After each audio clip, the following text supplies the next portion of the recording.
Hey everybody, Matt Van here, and this is my review of my Bonehead bass.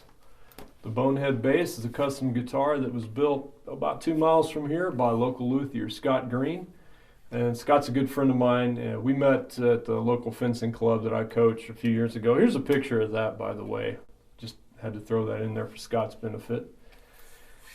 Scott started building cigar box guitars and four-string designs and such a few years ago, and I started asking him. I said, "Hey, man, it's time to build a bass," and he built a bass exactly the way I wanted it. I was looking for a compact guitar, and I couldn't get happy with the design of like Steinberger's double ball, the different styles of tuning. I wanted a conventionally set up guitar, just as small as you could make it. This is what we came up with. This uses conventional bridge machine head style. I chose the Seymour Duncan quarter-pound pickups. Just I like that precision bass thump. You can't beat it. Everything else is regular bass. I asked him for the adjustable truss rod, like a Stingray, one of my favorite guitars, and it's just nice to have for climate changes and such.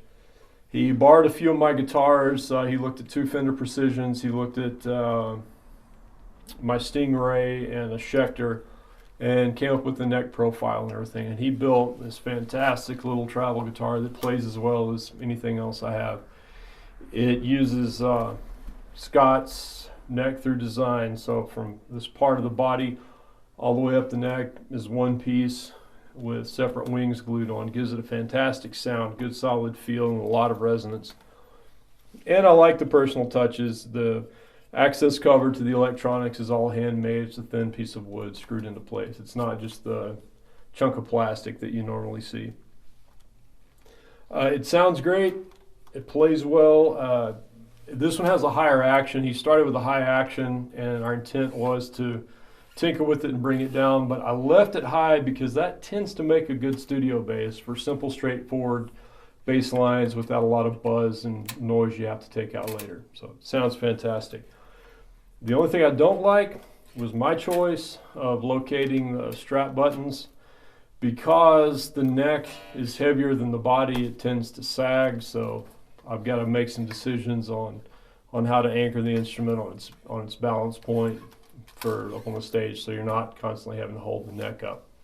My fault, not Scott's. It's a great sounding guitar. Quick story, how did it get to be this shape?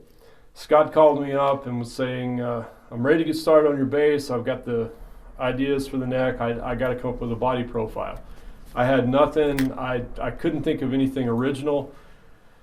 And then, in the absence of that, I couldn't think of anybody to rip off. So he called me. One day we were discussing it, and I was in a hotel in Albuquerque, New Mexico, and on the TV was Back to the Future.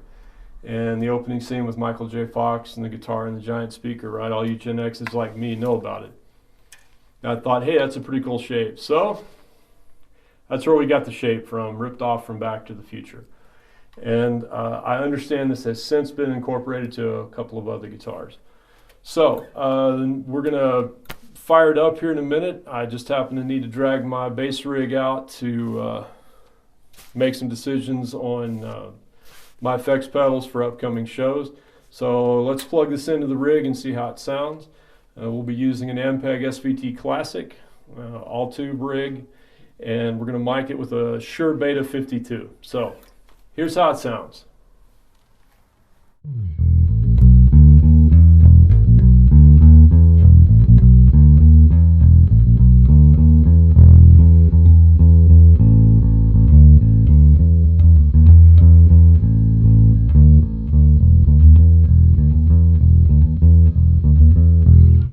I love this guitar. It's got a good solid tone, nice firm feel. The short scale and the big strings, that was tough to get used to after years of standard scale and lighter strings.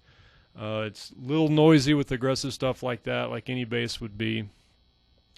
Even though this was designed just to be a compact practice bass, you can get